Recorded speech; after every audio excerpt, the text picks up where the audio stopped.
Hello. Welcome to Act Inspired Behavior, the show about real people and their real stories of transformation and change, told through the lens of acceptance and commitment therapy.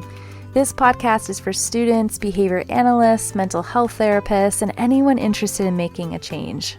I'm starting this podcast because I think it's really important to take what we can learn in acceptance and commitment therapy and broaden it out to the general public, beyond therapy, beyond trainings and workshops and one-on-one coaching, because I think we can really help change people's lives by just telling them about it and getting them to relate to it and connect to it in this basic human way, which I think we can learn a lot by just sharing a story and relating to one another through story. And since this is my first episode, I would like to start with my own personal story.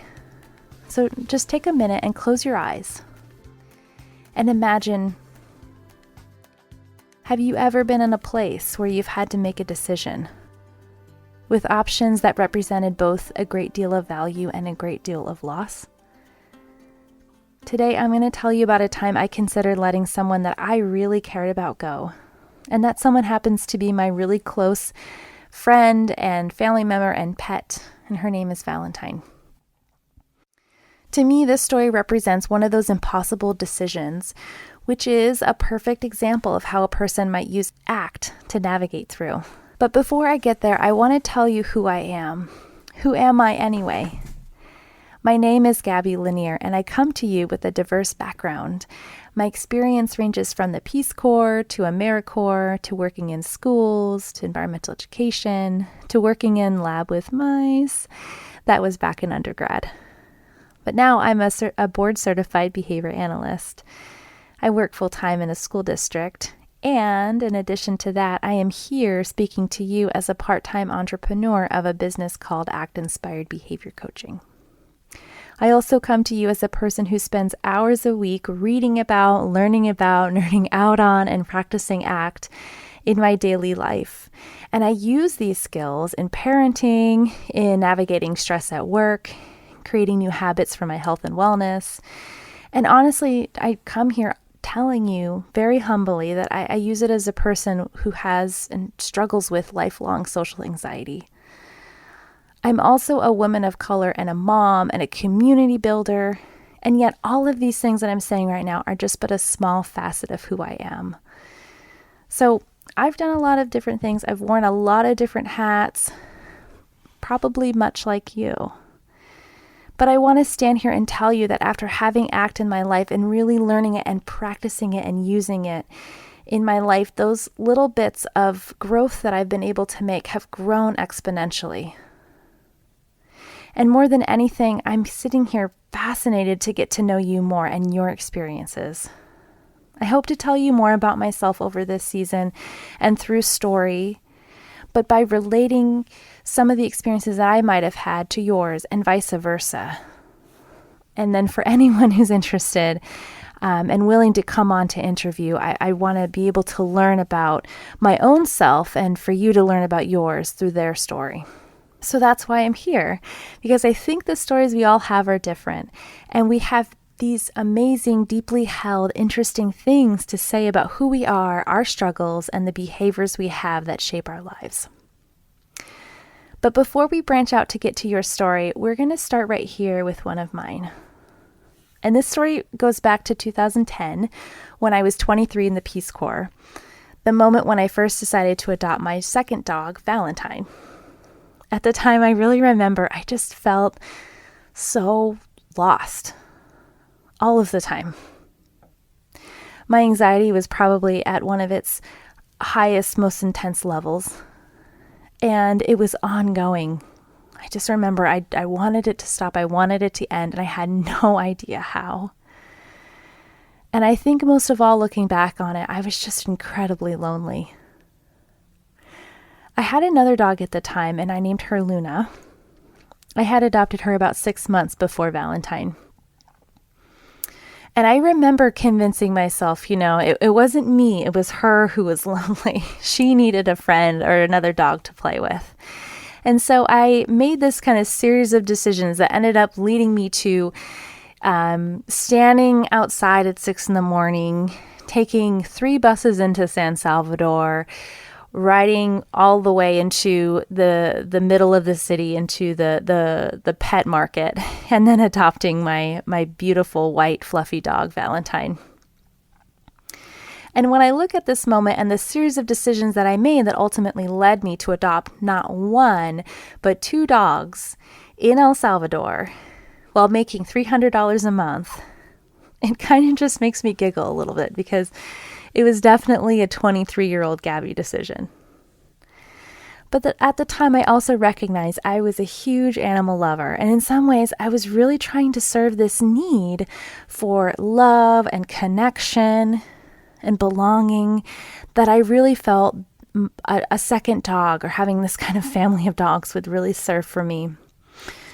But if I also kind of really look at it from my perspective now, I also see that I was really trying to escape this intense feeling of loneliness and the feeling of not belonging. So I want to take a moment and step back from this moment, which the moment we can call a choice point. This choice point represents an opportunity to connect with a value, and then that opportunity leads us to either make a toward move or possibly an away move from that value. And then this leads us to the concept of values itself. Values, or valuing, is probably a word or phrase that you are familiar with. And I also want to point out it's one of the 6 main processes that we teach in acceptance and commitment therapy. These processes are also encompassed in this. If you were to look at it as a visual depiction, it looks like a hexagon that's cut into slices. And each one of these slices represents a kind of set of skills that encompass this larger repertoire of psychological flexibility. Each one of these skills really plays into that, and when used all together in harmony, they really lead you to live this very open, accepting, values-driven life. And there's also opposites of each one of these skills that does the opposite outcome, which would be to live in a reactive, non-accepting life that is impulsive and defined by a very rigid narrative about who you are. And I can definitely say, looking back at my 23-year-old self, I was very much driven by the opposites of this concept of psychological flexibility. I was very much avoiding of many things, uncomfortable, never willing to feel the feelings. And so I want to zoom in on one of those 6 processes that I was just talking about, the process or the skill of valuing. And when we really kind of zoom in and focus in on the process of valuing, I really think of it as a skill, because not only is it something that you're able to say and verbalize and put words to, you can say what you care about, kind of as a general statement. But it's also this ability to have really good clarity on what your values are in any given moment. And those moments will shift according to the context kind of your life in general, and then also to the situation at hand. And I would tell you, at 23, my ability to value was very limited. It was very much constrained to what was important in this exact moment, or that is to say, what I thought I needed in that exact moment to alleviate the pain, and not this ability to value things such as love and connection and belonging, and also this sense of freedom that I really needed to have at the age of 23, this freedom to move around and be the person that I wanted to be and explore all the things related to that. And I would just say that I wasn't in touch with that at all. All I cared about was what was important to me, what I wanted right here, right now. And so I went ahead and I adopted my dog, who I have to say is very adorable, has a lot of energy, and was basically a puppy for the next 9 years of her life. She kind of looks like a miniature white golden retriever. So she's obviously a mixed breed dog from El Salvador. I often get questions about where she's from and what breed she is, and it's always an interesting story to tell. So I felt great about that decision for a while, up until the time at which I needed to go ahead and transition out of the Peace Corps. I was denied a third year, so I started applying to jobs in grad school too. Ended up getting this really awesome job that I was excited about because at the time I was in the field of conservation biology and environmental science.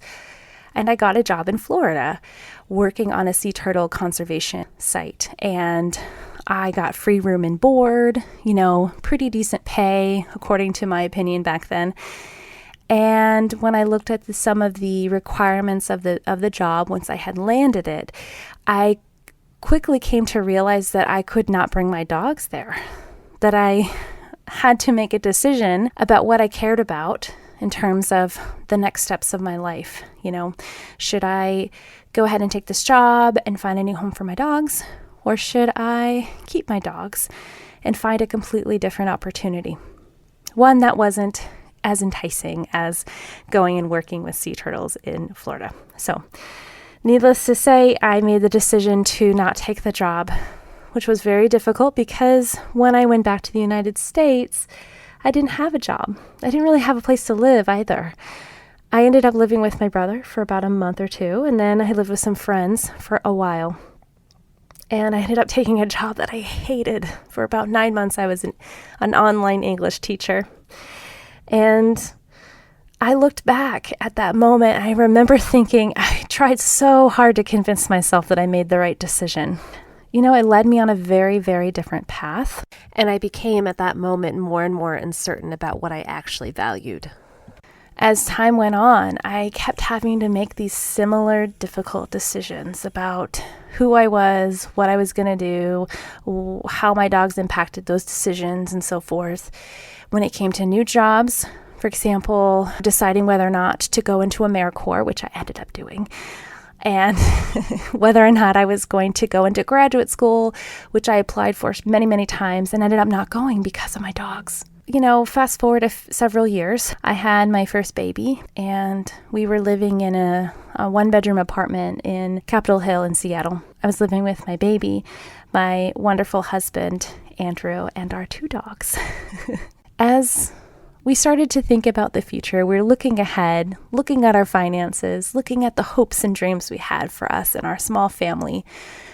We started to realize we didn't have a whole lot of options when it came to, for example, buying a new home.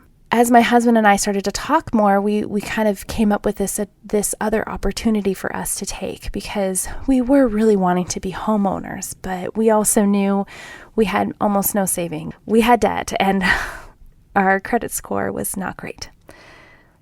But we knew we could go and live with his parents, and that would be a good way for us to save some money. When we were considering that option, I looked back thinking, wow, if we make this decision, we can't take our dogs with us, because his parents aren't dog people. They have an extremely beautiful and very clean home.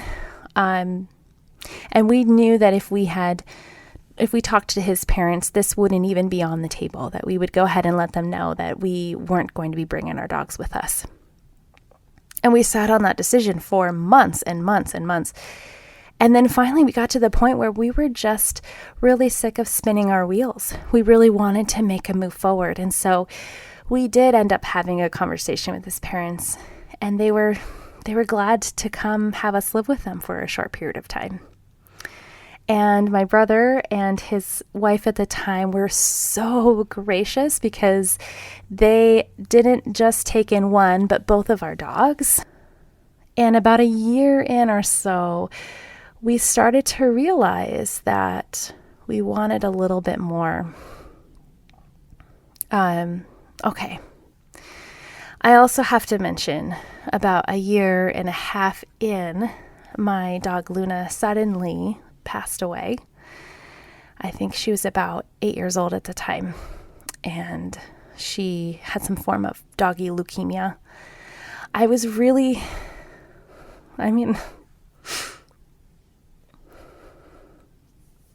feel emotional talking about it now, because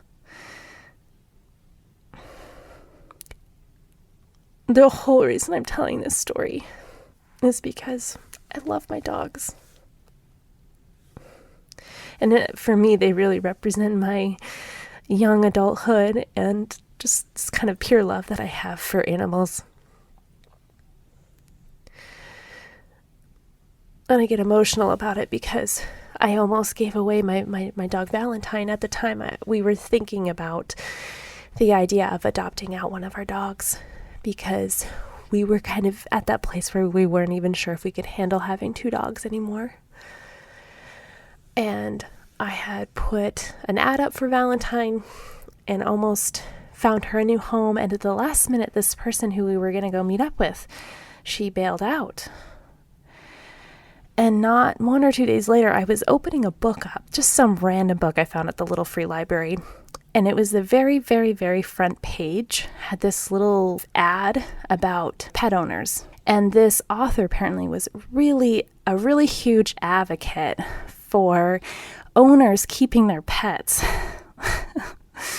It was strikingly relevant to me at that moment because I had almost given away my dog. And then a month later, my dog Luna passed away.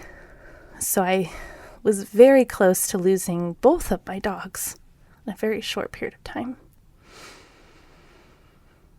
And Valentine was always the one who got herself into trouble and was the permanent puppy who was unruly.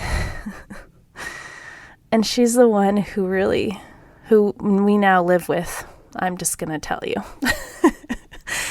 But anyhow, life takes these twists and turns, and you just kind of never know where it's going to go.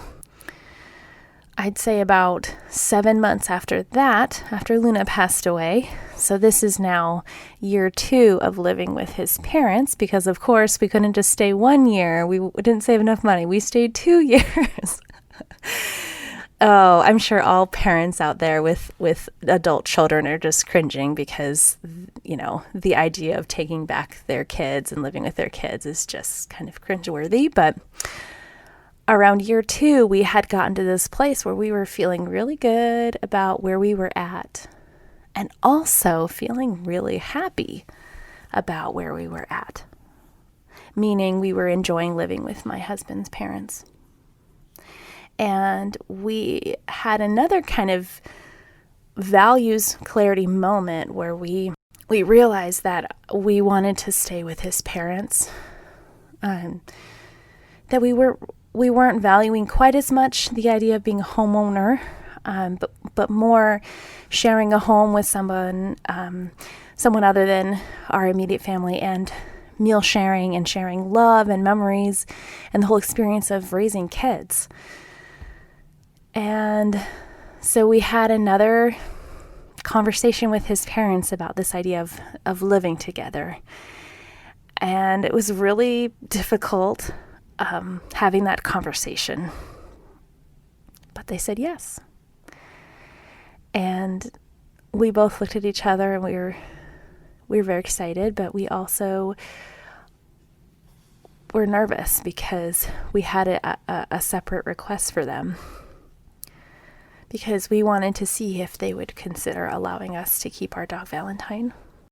So before this whole meeting even happened, this family meeting, we sat down with each other and we talked about kind of some of those pros and cons. What's the most important thing long term? What matters to us now? And what can we do that would be the most aligned with what we care about most, which is love and togetherness and financial stability, this sense of community that we've really created among each other in this household and our dog. And then we had gotten to the point where we decided, you know what? We won't be as happy, or we won't be as pleased if we end up having to adopt out our dog Valentine. But if that means that we can stay here, then it's probably worth going for. And I can tell you, this is where ACT came in again, because now we're going beyond the valuing, because I was pretty clear on what I wanted. But I also felt torn because I wanted potentially two things that I couldn't have at the same time. And this is what I'm talking about, is this internal struggle that you've probably had yourself. Maybe you're experiencing it now or at some point in your life. But this internal struggle of both feeling this urge to want to move forward in life, and yet feeling this incredible shame about having the conversation in the first place. You know, the shame of asking for one more thing from these really wonderful people. And also the shame of even entertaining the idea of getting rid of my dog, because I had denied that I denied myself that opportunity so many times. So why this time, you know? And this struggle, this worry, this shame, this fear of facing some really uncomfortable conversations, this is what ACT is all about, because we have two options here, really. We have the option, one option is our tendency, which is to kind of avoid and escape these uncomfortable situations, or where we have to feel the feelings, right? And then we have this other option, which is to engage in this sense of acceptance and distancing from some of this discomfort, and being willing to feel it because it's worth it.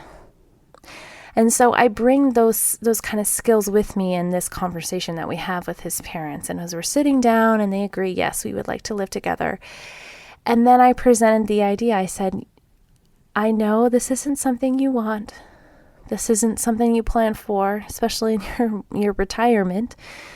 But I have to ask you because, you know, if I don't ask you, I will regret it. And if you say yes, then it was worth it. And if you say no, then I knew that I tried. And so we asked them if Valentine could live with us. And they said yes.